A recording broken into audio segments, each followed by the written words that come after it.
살고 있는 이 세상은 주님의 손길 안 닿은 곳 없네.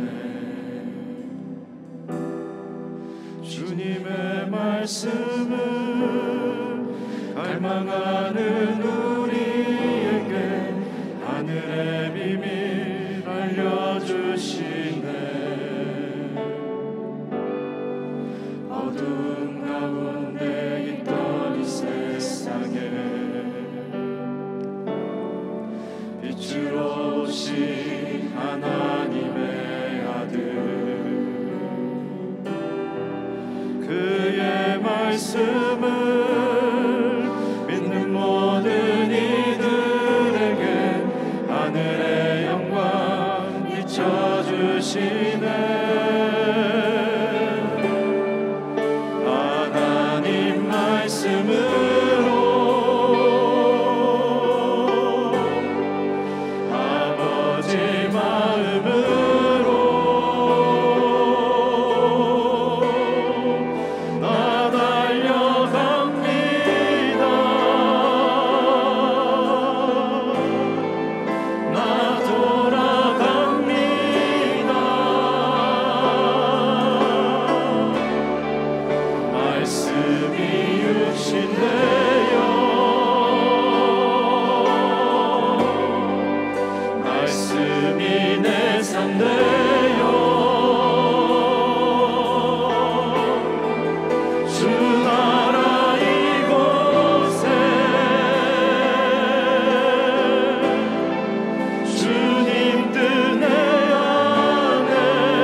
이루소서.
잘 심고 잘 거두자.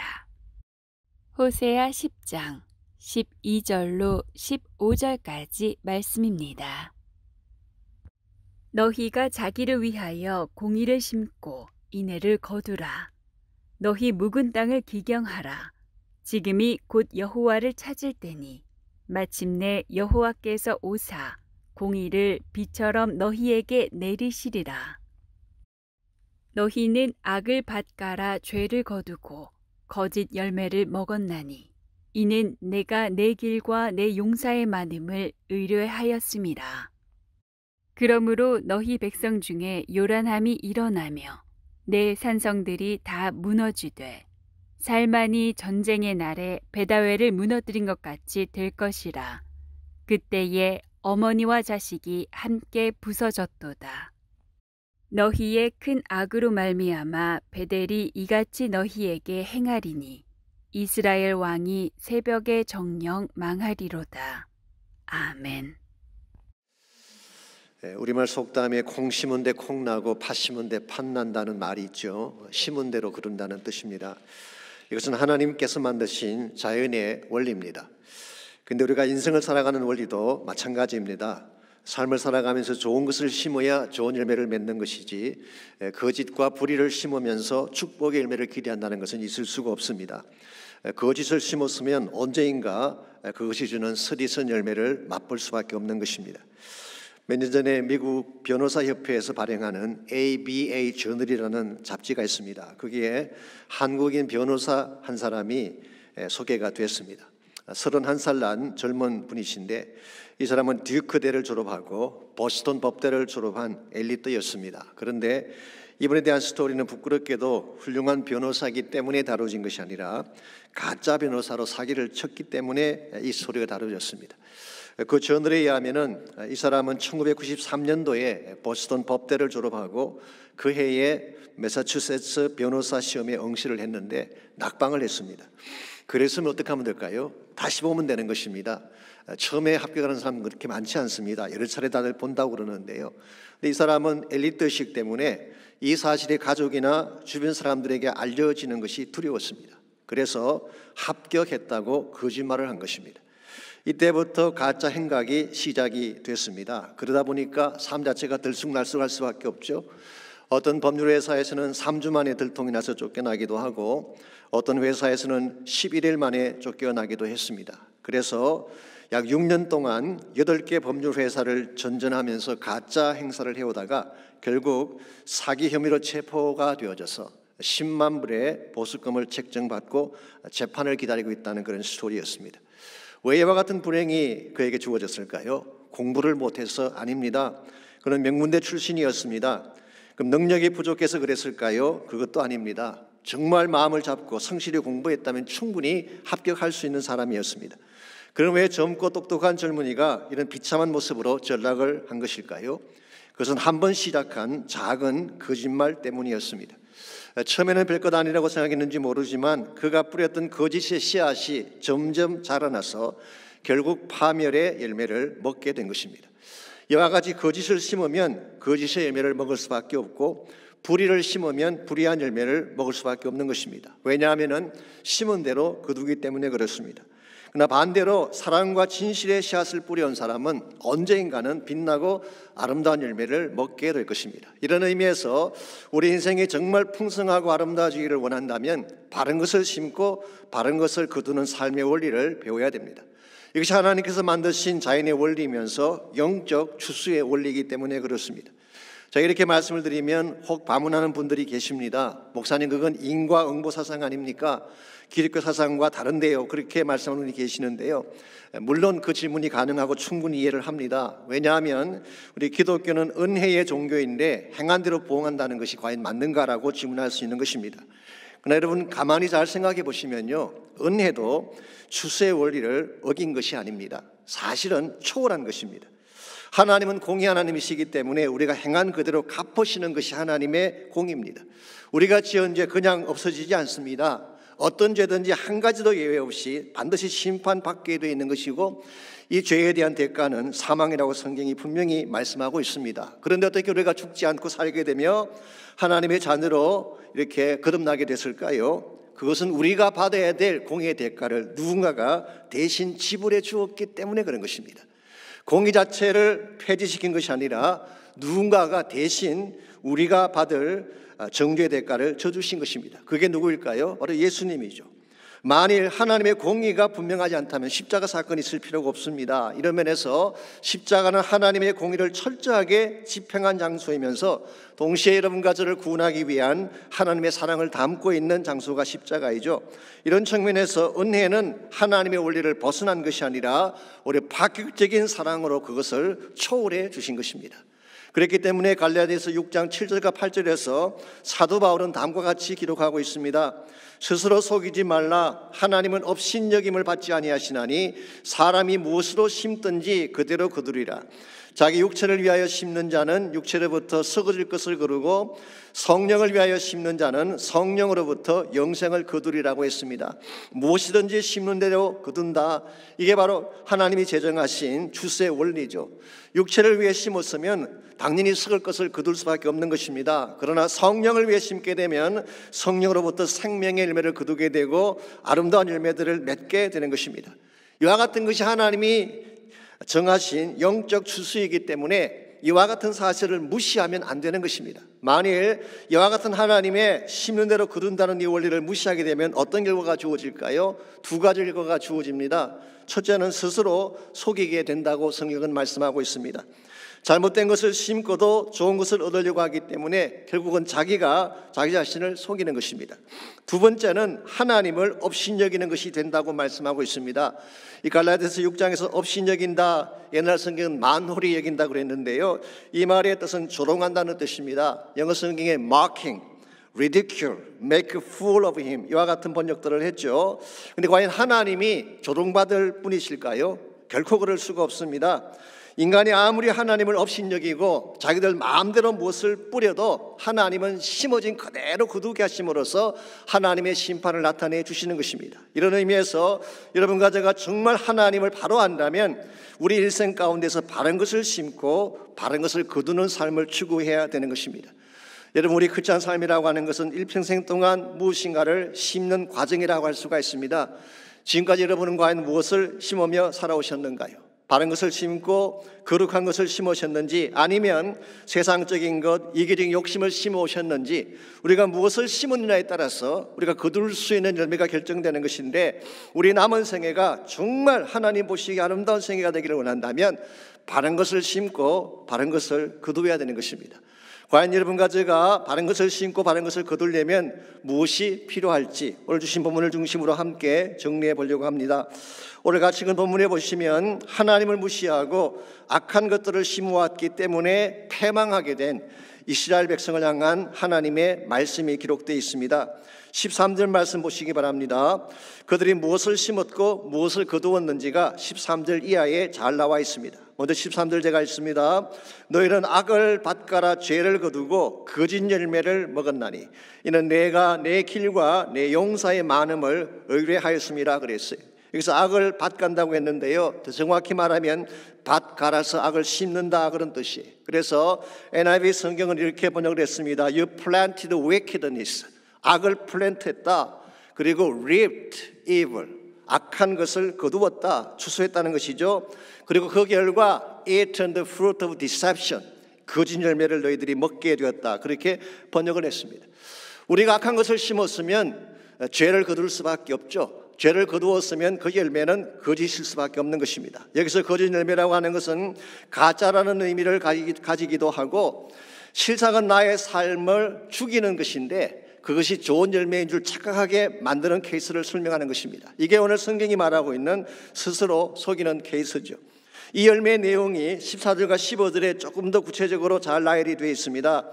먼저 14절에 보시면은 그러므로 너희 중에 요란함이 일어나며 그랬어요. 요란함이라고 하는 것은 격동을 말합니다. turmoil, 이 소요가 일어나는 것을 말하는 것입니다. 삶이 흔들리는 것입니다. 두 번째는 산성들이 살만의 전쟁 때처럼 무너질 것이다 그랬어요. 삶의 터전이 붕괴되는 것입니다. 여기 나오는 살만이라는 이름은 아마도 아수르 왕 살만 에셀을 지칭하는 것 같습니다. 이 성경의 역사와 연결시켜 봤을 때에 살만 에셀은 3세가 있고 5세가 있었어요. 근데 오늘 본문이 말하는 것이 3세를 말하는지 5세를 말하는지 모르지만 참고로 소개해드리자면 사마리아 성을 3년간 포위하고 그 성을 함락시켰던 왕은 살만 에셀 5세였습니다. Anyway, 이 살만의 전쟁 때처럼 모든 산성이 무너지게 될 것이다. 15절 말씀 보시면 너의 큰 악으로 말미암아 베델이 이같이 너에게 행하리니 이스라엘 왕이 새벽에 정령 망할 것이라고 했습니다. 베델이 이와 같이 행한다, 이 말의 의미는 정확하게 표현하면 베델에 세운 금송아지가 이런 결과를 가져온다, 그런 뜻입니다. 그들은 금송아지를 세우고 이 금송아지가 그들을 보호할 줄 알았지만 사실은 금송아지는 아무것도 아니었어요. 그래서 금송아지를 세운 결과 그들은 패망하게 되는데 마치 이스라엘 왕이 새벽에 망하는 것처럼, 일반적으로 새벽이라는 단어는 희망을 표현하는 단어인데요, 오늘 본문의 경우는 정반대입니다. 날이 밝기가 무섭게 패망하게 된다, 그런 의미를 담고 있습니다. 이것이 그들이 악을 심었을 때 주어지게 될 결과라는 것입니다. 자, 그렇다면 왜 이스라엘 백성들이 이와 같은 악을 심었을까요? 13절 하반부를 보시면 그 이유가 잘 설명되어 있습니다. 이는 내가 내 길과 내 용사의 많음을 의뢰하였기 때문이라고 했어요. 하나님을 무시하고 자기 방식을 따라 살았다는 것입니다. 그리고 자기들의 군사력을 믿고 자기들의 힘을 믿으면서 하나님 없이 살려고 시도했기 때문에 아무 것이나 심고 무책임하게 살아온 삶을 살게 되었다는 뜻이에요. 자, 오늘날도 마찬가지입니다. 하나님 믿는다고 말을 하면서도 하나님 길을 따르지 않고 세상 방식대로 사는 사람들이 많이 있어요. 세상의 경제 논리나 이상한 마케팅 방식을 마치 복음처럼 받아들이고 그게 삶을 거는 분들을 만날 때가 있습니다. 본인들은 그렇게 생각하죠. 이것이 똑똑한 삶이고 시대를 앞서가는 성공적인 삶이라고 생각할지 모르지만 결국 그들이 심었던 그것은 진짜가 아니기 때문에 허망한 열매를 맺을 수밖에 없는 것입니다. 그래서 오래전에 나온 이야기 중에 사탄의 미인계라고 하는 이런 이야기가 있습니다. 우화 형식으로 만든 이야기인데요, 이런 내용입니다. 어느 날 사탄이 실직한 가운데 있는 한 청년을 찾아가서 이렇게 제안을 했습니다. 여기 10개의 병이 있는데 이 10개 중에서 9개에는 꿀물이 들어있고 1개는 독약이 들어있다. 내가 10개 중에 아무 것이나 하나 선택해서 한 개를 마시게 되면 엄청난 돈을 주겠다고 제안을 했어요. 그래 청년이 노했습니다. 아무리 돈이 좋지만 생명과 바꿀 수 없다, 거절을 했는데 사탄이 계속 부추깁니다. 10개 중 겨우 하나야, 딱 한 번이라고. 이번 한 번만 잘 마시면 평생 잘 살 수 있게 되는 거야. 이 말에 넘어간 청년이 한 병을 골라 마셨는데 다행히 꿀물이었어요. 와, 내가 드디어 해냈구나. 환호를 지르면서 돈을 달라고 했습니다. 사탄이 약속한 대로 엄청난 돈을 주면서 다음과 같이 말을 합니다. 다음번에 또 돈이 필요하면 나를 찾아와. 이제 9개가 남았는데 그 중에 1개를 마시면 이번에는 돈을 값지나 주겠다, 그렇게 이야기를 했어요. 여러분, 쉽게 번 돈은 쉽게 쓰게 되어 있습니다. 흥청망청 다 써버리게 됩니다. 돈을 다 써버리게 되자 청년은 다시 사탄을 찾아갔어요. 이는 9개 중에 1개를 뽑는 것입니다. 정말 노심초사해서 뽑았는데 역시 아무 문제가 없었어요. 갑질의 돈을 받은 이 청년이 이제는 마약도 하고 술도 마시면서 탕진을 합니다. 그러다가 돈만 떨어지면 그때마다 사탄을 찾아가는 것입니다. 그래서 사탄이 돈을 주면 또 망가지는 삶을 사는, 이와 같이 하다 보니까 세월이 많이 흘러가게 되고 이 청년은 노인이 됐습니다. 그때도 또 돈이 필요해서 사탄을 찾아가더니 딱 2잔밖에 남지 않았어요. 이 병이 2개밖에 없는 것입니다. 이 술과 마약으로 폐인이 된 노인이 떨리는 손으로 그 둘 중 하나를 택했어요. 마셨습니다. 어떻게 됐을까요? 역시 아무 일도 일어나지 않았어요. 그때 노인은 자신이 이겼다고 환호를 지르면서 돈을 내어놓으라고 합니다. 그때 사탄이 마지막 남은 그 한 잔을 자신이 훅 하고 마신 뒤에 이렇게 말을 합니다. 이래도 너가 이겼느냐? 처음부터 독약이 든 병은 없었다. 그러나 너는 돈이라고 하는 독약에 이미 죽어가고 있었어. 천하보다 귀한 일생을 돈이라는 거짓 열매를 얻기 위해 다 날려버린 거야. 이것을 사탄의 미인계라고 그렇게 표현했었어요. 얼마나 기발한 흉계입니까? 아시겠지만 여러분, 사탄은 뿔 달린 모습으로 절대 우리를 찾아오지 않습니다. 가장 아름다운 모습으로 가장 나를 돕는 자인 것처럼 다가옵니다만은 결국은 우리에게 거짓의 열매를 먹게 만드는 것입니다. 그러므로 여러분 인생을 살아가다가 너무 쉬운 길을 만났을 때, 너무 기발한 아이디어를 만났을 때 경계하시기 바랍니다. 이 기발한 아이디어 뒤에는 사탄의 함정이 숨어 있을 가능성이 많기 때문에, 여러분이 복음서를 보시게 되면 예수님이 사탄의 시험을 받지 않습니까? 그때 사탄이 어떻게 예수님을 시험했는지 기억나십니까? 한마디로 요약하면 쉽게 왕이 될 수 있는 길을 제시한 것입니다. 자, 돌로 떡을 만들려고 했는데요, 떡을 만들면 하루아침에 민심을 다 얻는 것입니다. 쉽게 왕이 될 수가 있어요. 성전 꼭대기에서 뛰어내리라 그랬는데 만일 뛰어내는데 아무 부상을 입지 않으면 인기 절정에 오르게 되는 것입니다. 세 번째로 나에게 딱 한 번만 절하면 천국, 천하, 만국의 영광을 다 주겠다 그랬어요. 아주 쉬운 길이에요. 너가 나의 말대로 하기만 하면 힘든 십자가의 길 갈 필요가 없다. 이게 소위 말하는 사탄의 전략이고 숏컷을 제시하는, 지름길을 제시하는 사탄의 방법이라고 할 수가 있습니다. 오늘날도 유사한 방법을 많이 쓰고 있습니다. 사탄은 심은 대로 거둔다고 하는 하나님의 진리를 무시합니다. 돈 벌 수 있고 성공할 수 있으면 무엇이건 심으라고 우리를 유혹하죠. 여기에 끌려서 잘못된 것을 심게 되면 여러분은 거짓의 열매를 먹을 수밖에 없는 것입니다. 자, 그렇다면 우리가 무엇을 심고 무엇을 거두어야 될까요? 12절을 보시면 호세아는 이렇게 고면하고 있습니다. 너희가 자기를 위하여 공의를 심고 인애를 거두라고 제안을 하고 있습니다. 여기 공의라고 번역한 이 단어는 물론 justice라고 번역할 수 있지만 사실 우리말 옛날 성경에는 의를 심고 그랬어요.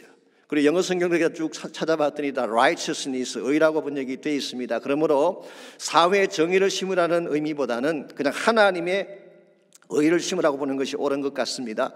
하나님의 의라고 하는 것은 진리를 말하는 것이죠. 선함을 말합니다. 정직함, 순전함, 공평함, 하나님 말씀, 이 모든 것이 하나님의 의에 해당하는 것이죠. 자, 하나님이 옳다 여기시는 것을 심게 되면 무엇을 거둔다고 했습니까? 인애를 거둔다고 했어요. 여기 인이라고 하는 말은 그 유명한 헤세드라고 하는 히브리 말입니다. 긍휼이나 자비라고 번역을 할 수도 있습니다만은 근본적으로 하나님 사랑의 본성을 말하는 것입니다. 그래서 NIV 성경은 unfailing love, 실패할 수 없는 사랑이라고 그렇게 번역을 했습니다. 여러분, 사실 하나님의 사랑은 언제나 흐르고 있습니다. 하나님의 축복은 언제나 흐르고 있는데, 왜냐하면 하나님은 실패할 수 없는 하나님이시기 때문에, unfailing love를 가지신 분이기 때문에 하나님 사랑이 중단되는 경우는 없습니다. 그런데 무엇이 문제였나요? 그들이 불의를 심었기 때문에, 불신앙을 심었기 때문에 이와 같은 하나님의 사랑과 축복의 강수가 막힌 것뿐이라는 것입니다.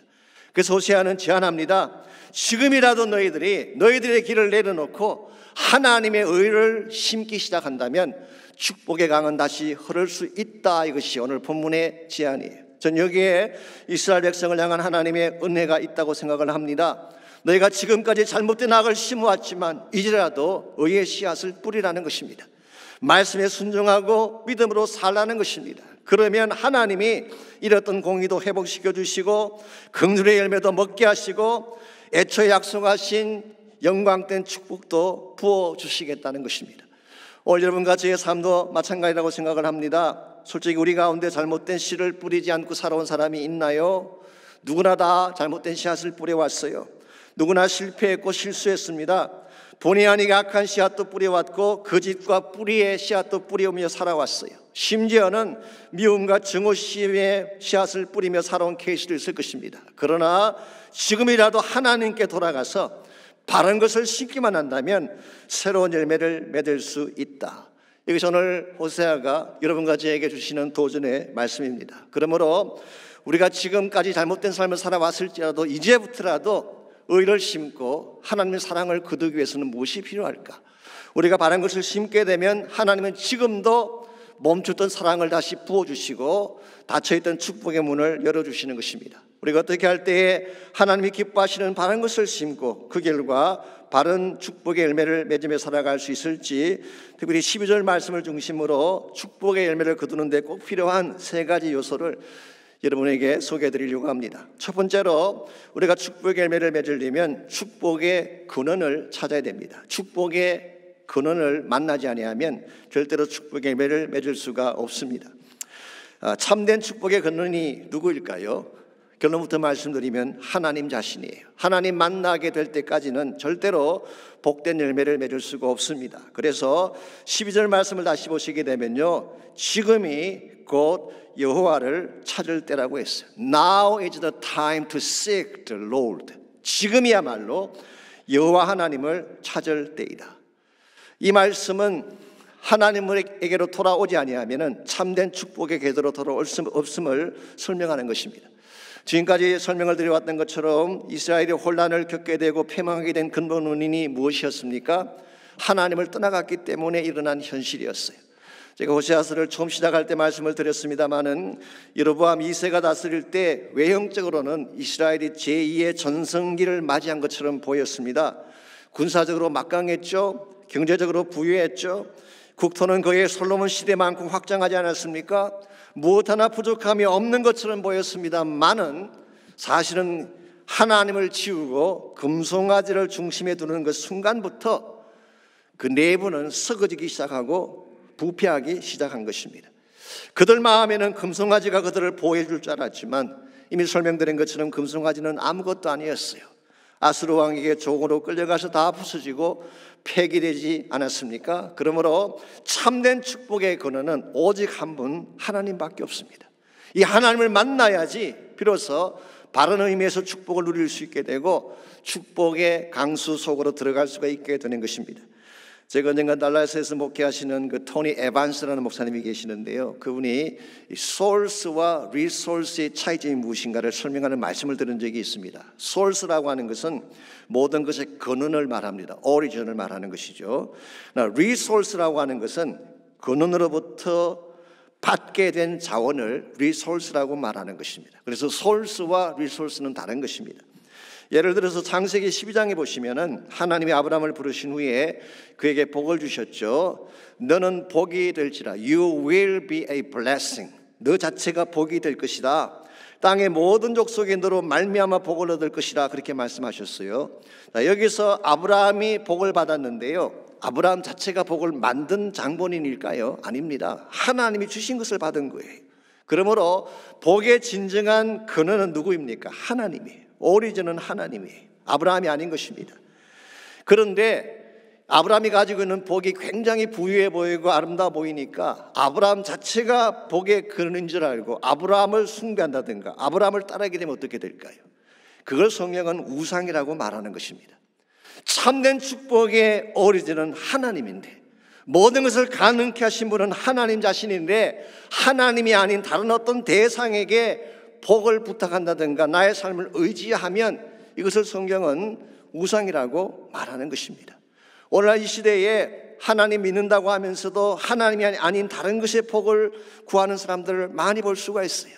돈이 정말 축복의 근원일까요? 어떤 세미나에서는 돈 앞에 돈이 전부라는 맹세를 시킨다는 말도 들은 적이 있는데요, 이 어리석은 발상이 아닐 수가 없습니다. 마치 아라비아의 로렌스에 나오는 한 장면을 연상케 하는 그런 이야기죠. 기억하실지 모르지만 그 영화에 보시면요, 아랍의 지도자들이 영국의 호텔에 들어왔다가 수도 꼭지를 보고 굉장히 신기하게 생각합니다. 이 꼭지만 털면 물이 막 나오잖아요. 사막에서 물 찾기 위해 헤매던 그 사람들이 꼭지만 털면 물이 콸콸 쏟아져 나오니까 신기할 수밖에 없죠. 그 다음날 그들이 머물렀던 호텔방에 들어갔더니 수도 꼭지가 다 없어졌어요. 그들이 다 떼가지고 간 것입니다. 여러분 생각에 수도 꼭지만 가져가면 거기서 물이 나올까요? 스투피드한 거죠. 수도 꼭지가 물의 근원에 연결되어 있기 때문에 거기서 물이 나온 것입니다. 우리 삶도 마찬가지라는 것이죠.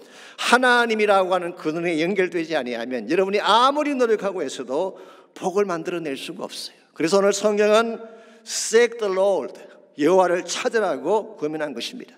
여호와를 찾는다는 말의 뜻은 그분을 사모하고 믿음으로 그분께 나가라는 의미입니다. 그분께 나아가서 기도하고 그분을 월십하라고 하는 뜻이에요. 여러분이 정말 하나님이 내 인생의 전부인 것을 고백하고 그분이 내 생명의 주권자여 내 모든 축복의 근원인 것을 기억하고 하나님을 찾아갈 때에 여러분 삶 속에 축복의 길이 다시 열리기 시작하는 것입니다. 이런 면에서 우리가 하나님 만나는 것 소홀히 해서 안 됩니다. 정말 사슴이 시냇물을 찾기에 갈급함같이 하나님을 갈망해야지. 여러분 환경이 힘들다고 어렵다고 하나님 만나는 것을 포기하면 모든 것은 끝나는 것입니다. 팬데믹이 왔다고 해서 예배를 멈춰서 되겠습니까?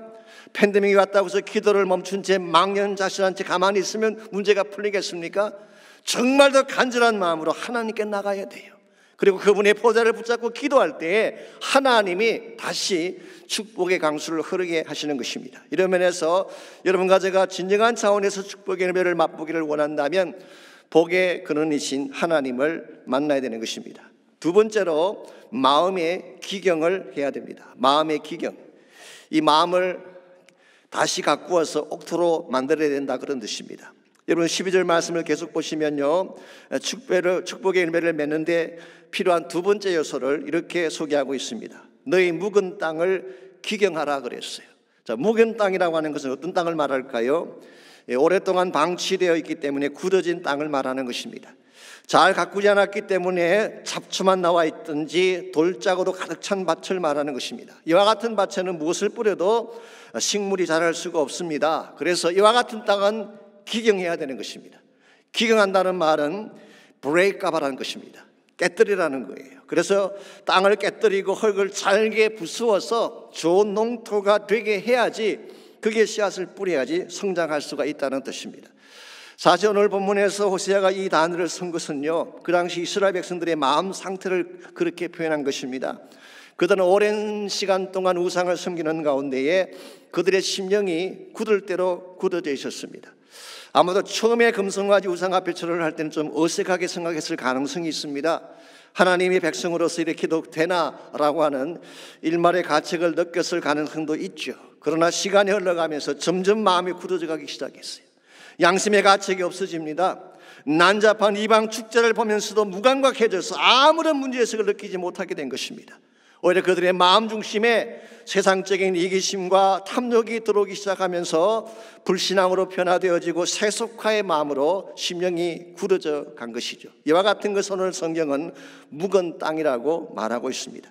이와 같이 강팍하고 불신앙으로 굳어진 우리의 마음 밭에는 무엇을 뿌려도 열매가 자랄 수 없는 것입니다. 하나님이 어떤 말씀을 주셔도 어떤 은혜를 주어도 우리 심령 속에 들어올 수가 없게 되는 것입니다. 오래전에 헨리 나우엔이 쓴 글을 제가 보았더니요, 한 수도사에 대한 이야기를 그분이 하셨어요. 어떤 젊은 수도사 한 사람이 처음 수도원에 들어갔을 때 들어가자마자 원장에게 이렇게 물었습니다. 삶의 변화는 언제 일어나는 것입니까? 그때 원장님이 물을 한 바가지 가져오겠습니다. 그리고 그 물을 바닥에 부으라고 했어요. 바닥에 부었더니 물이 그냥 아래쪽으로 쭉 흘러가고 마는 것입니다. 이번에는 꽃갱이를 가지고 와서 땅을 깨뜨리게 했어요. 그렇게 한 후에 다시 그 위에 물을 붓게 했더니 물이 땅속으로 스며 들어가는 것입니다. 원장이 이제 알겠느냐? 수도사가 예, 잘 알겠습니다. 이 도사들의 대화니까 우리한테는 좀 이상할지 모르지만 이해가 되시나요? 무슨 말인지. 먼저 자아를 깨뜨리지 아니하면 수도원 아니라 그 어떤 곳에 들어가도 변화가 일어날 수 없다는 것입니다. 헨리 나우엔은 이와 같은 것을 깨어짐의 영성이라고 불렀어요. 오늘 우리의 마음도 마찬가지입니다. 우리의 마음이 딱딱하게 굳어 있으면 하나님이 어떤 은혜를 부어주셔도 스며 들어갈 수가 없는 것입니다. 우리가 정말 하나님 은혜 받기를 원하고 하나님의 복을 받기를 정말 원한다면 내 마음을 기경해야 돼요. 굳어진 나의 마음을 파헤쳐야 되는 것입니다. 잡지와 엉겅퀴는 다 뽑아내어버리고 내 심령이 하나님의 말씀이 잘 들어올 수 있도록 말씀과 성령으로 나를 기경하지 않게 되면 하나님의 어떤 축복도 내 심령 안에 성장할 수가 없는 것입니다. 그래서 다윗은 시편 51편 17절에서 이렇게 말을 했습니다. 하나님께서 구하시는 제사는 상한 심령이라고 했어요. 상한 심령이 무엇입니까? 깨어진 심령을 말하는 것이죠. 아마 다윗 개인의 경험을 잘 표현한 것 같습니다. 마음이 굳었을 때 하나님 보지 못했어요. 하나님 은혜를 알지 못했어요. 하나님 얼마나 무서운 분인지도 인식하지 못했는데 마음을 깨고 보니까 하나님이 보이기 시작했어요.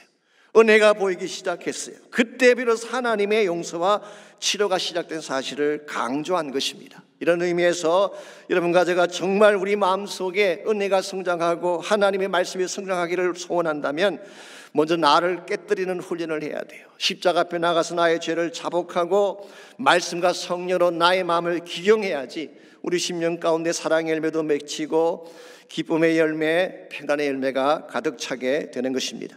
이와 같이 우리가 진실로 바른 것을 심고 바른 열매를 거두기를 정말 원한다면 1차적으로는 축복의 근원 대신 하나님을 만나야 합니다. 그분을 떠나서는 무엇을 해도 바른 열매를 맺을 수 없기 때문입니다. 두 번째는 굳어진 우리의 마음밭을 기경해야 되는 것입니다. 강팍하고 굳어진 나의 마음을 깨뜨리고 날마다 하나님께 나가서 은혜를 구할 때에 하나님이 회복을 주시는 것입니다. 마지막 세 번째로 축복의 열매를 맺으려면 은혜의 단비가 필요합니다. 농사를 짓는 분들은 잘 아시겠지만요, 아무리 좋은 씨앗을 준비하고 땅을 잘 기경해 놓아도 하늘에서 비가 쏟아지지 아니하면 결코 좋은 결실을 이룰 수가 없습니다.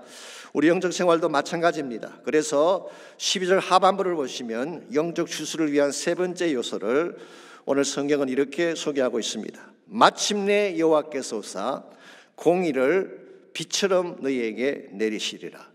사실 원래 원어를 보게 되면 공의가 비가 되어 내린다 그렇게 되어 있어요. 의의 비를 부으신다 그런 뜻이에요. He rains righteousness upon you. 그냥 비처럼이 아니라 의의 비, 공의의 비를 내린다 그렇게 되어 있어요. 저는 이 말씀에서 특별히 여러분이 주목해야 될 단어가 하나 있습니다. 그게 마침내라고 하는 단어예요. 이것은 기다림의 시간을 강조하는 것입니다. 즉 때가 찼을 때 내리는 비를 의미하는 것이죠. 그리고 여기서 내리는 비는 그냥 우연히 내리는 비를 말하는 것이 아닙니다. 여름철 잠깐 지나가는 소나기를 말하는 것이 아닙니다. 정말 기다렸을 때 마침내 하나님이 하늘문을 여시고 우리 심령 가운데 쏟아 부어주시는 비를 말하는 것입니다. 자, 그렇다면 이 비는 그냥 비가 아니라 약속과 관련된 비라는 것을 금방 알 수가 있죠. 과연 하나님이 어떤 약속을 주셨을까요?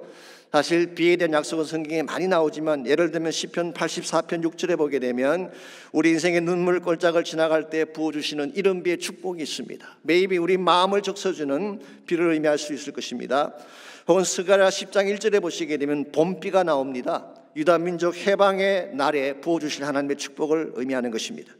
혹은 우리가 잘 아는 요엘서 2장 23절에 보게 되면 이런 비와 늦은 비의 축복이 약속되어 있죠. 이 말씀은 오순절날 내릴 성령의 단비를 의미했죠. 여러 가지 많은 가능성이 있긴 합니다만은 오늘 본문에서 특별히 공의를 비처럼 내리신다라고 한 것을 보게 되면 이 비가 쏟아짐으로 말미암아 하나님의 의가 온 땅에 가득 차게 됨을 강조하고 있습니다.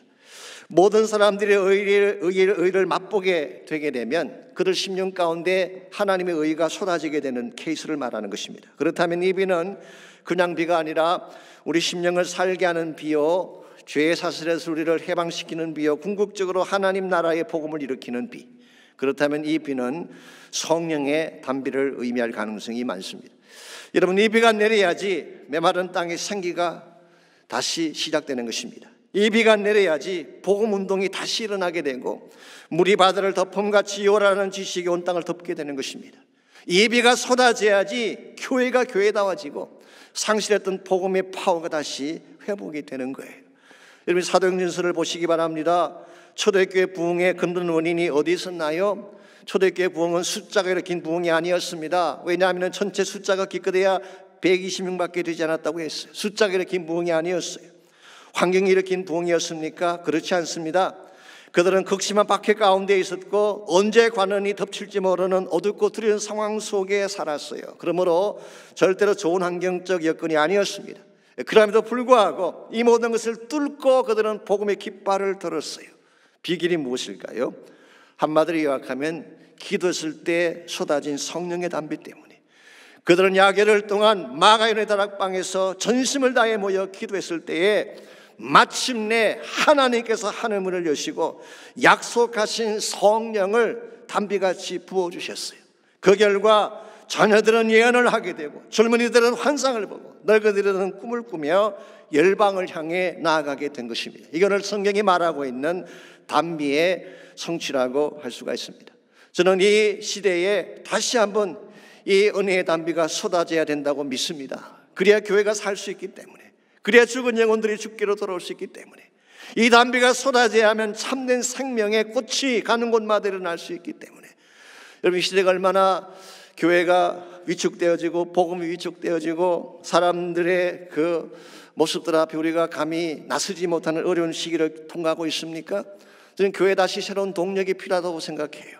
교회가 다시 일어나야 되는데 조직을 강화하고 사람을 강화한다고 다시 동력이 생기겠습니까? 하나님의 성령이 임해야 돼요. 성령의 담비가 쏟아지게 될 때에 교회가 다시 교회다워질 수 있게 되고 복음의 생명력이 살아나게 되는 것입니다. 이런 의미에서 정말 우리가 회복을 경험하고 참된 열매를 누리기를 소원한다면 내 자신이 지금까지 가지고 있던 모든 우상들을 다 깨뜨리고 내 마음의 밭을 기경하고 참된 복의 근원이신 하나님께 나아가서 엎드리고 기도해야 되는 것입니다. 그때 하나님께서 우리 삶을 다스려 주시고 새로운 회복의 길을 열어주시는 것입니다. 제가 언젠가 저희들이 건축을 할 때 건축 중보 기도 시간에 잠깐 소개해드렸던 간증입니다마는 한국의 어느 교회에서 건축을 하는데 한 남자 성도가 2천만 원을 작정헌금을 냈습니다. 이 굉장히 큰 돈이에요. 그 당시 큰 돈을 내신 것입니다. 이걸 본 부인이 미쳤다고 생각했어요. 왜냐하면 이분이 원래 염전을 만들어서 소금 장사를 하던 분인데 그 해에 엄청난 폭우가 쏟아지면서 창고에 저장해 놓았던 소금 3천 가마가 다 씻겨 가버리고 없어진 것입니다. 한마디로 쫄딱 망한 거예요. 이런 상황에서 그 많은 돈을 헌금한다니 이건 정상일 수가 없다는 것이죠. 실제로 이 사람이 한때 심한 정신질환으로 실제로 정신병원에서 치료를 받은 적이 있습니다. 그래서 부인 생각에 혹시 도졌나 그렇게 생각한 것입니다. 담임 목사님께 상담을 했더니 목사님이 신방을 가시겠다고 신방 가서 조심스럽게 물었어요. 혹시 병이 도지면 안 되니까 형제님이 헌금을 그렇게 내셨는데 혹시 헌금을 잘못 기재한 것이 아닙니까? 그걸 고쳐도 괜찮습니다. 그렇게 이야기를 했더니 그분이 이렇게 답을 했다고 합니다. 염려하지 마십시오 목사님, 저 멀쩡합니다. 홍수가 나서 나의 소금은 다 설어갔으나 나의 믿음까지 설려간 것은 아닙니다. 믿음으로 두드리면 다시 일어설 수 있습니다. 지켜봐 주십시오. 그리고 실제로 이분이 일어나서 큰 사과가 되셨어요. 이분이 그 유명한 소금 장로로 유명한 김수웅 장로님에 대한 스토리입니다. 이분은 한국기독실업인회 회장을 역임하셨고 평신도 사역자로서 1,000번 이상 간증 집회를 다니셨어요. 많은 교회를 건축해 세우고 교도소, 군성교 등 엄청난 사역의 열매를 남기셨습니다. 이분의 별명이 성령과 비전의 사람입니다. 나중에 그것이 그의 책 제목이 되긴 했습니다마는 이와 같은 아름다운 열매들, 수많은 복음의 열매들이 어디서 온 것일까요? 그분의 능력 때문일까요? I don't think so. 그분의 좋은 처세술 때문일까요? 저는 거기에 동의하지 않습니다. 어쩌다 운이 좋아서 그렇게 된 것일까요? 그렇지 않습니다. 진짜 축복의 근원 되신 하나님을 붙잡았기 때문에. 사랑하는 성도 여러분, 내가 쌓아놓았던 소금 3천 가마는 한꺼번에 날아갈 수도 있습니다. 내가 믿었던 사업의 환경 악화될 수도 있는 것입니다. 그러나 나를 사랑하시는 하나님, 모든 축복의 근원 되신 하나님의 자원은 결코 마르는 법이 없습니다. 그러므로 정말 여러분이 하나님 안에서 아름다운 열매를 맺고 하나님의 축복된 결론을 내리기를 소원한다면 세상 기웃거리지 마시기 바랍니다. 금송아지 우상 따라다니지 마시기 바랍니다.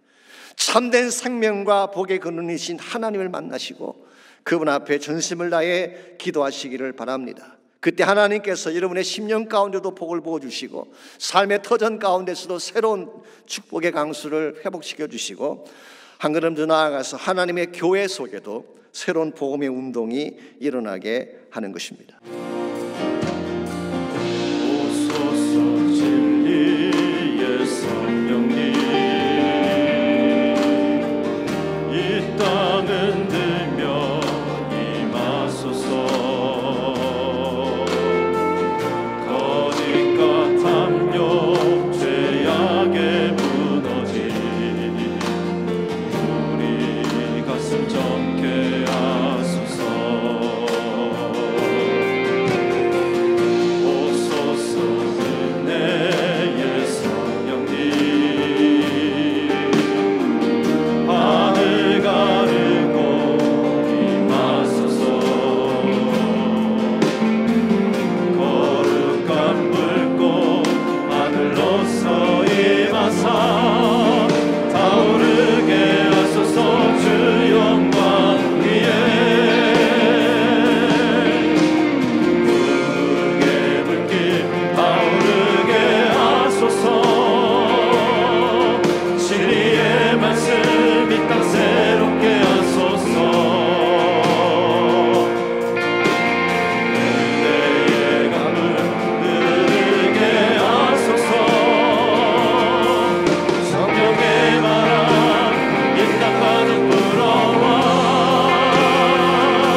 영광 위에 이제 일어나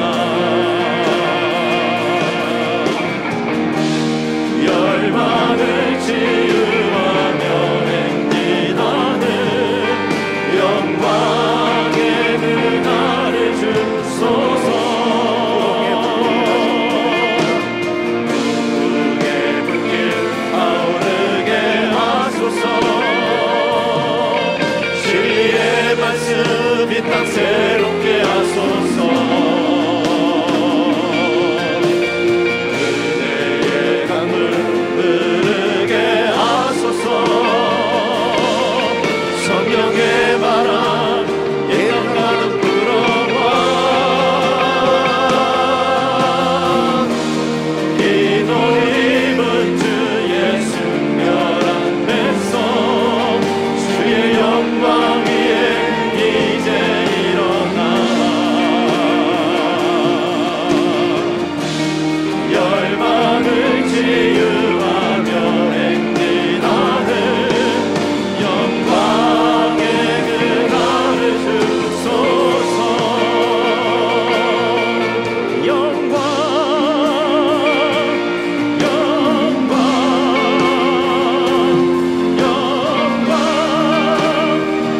영광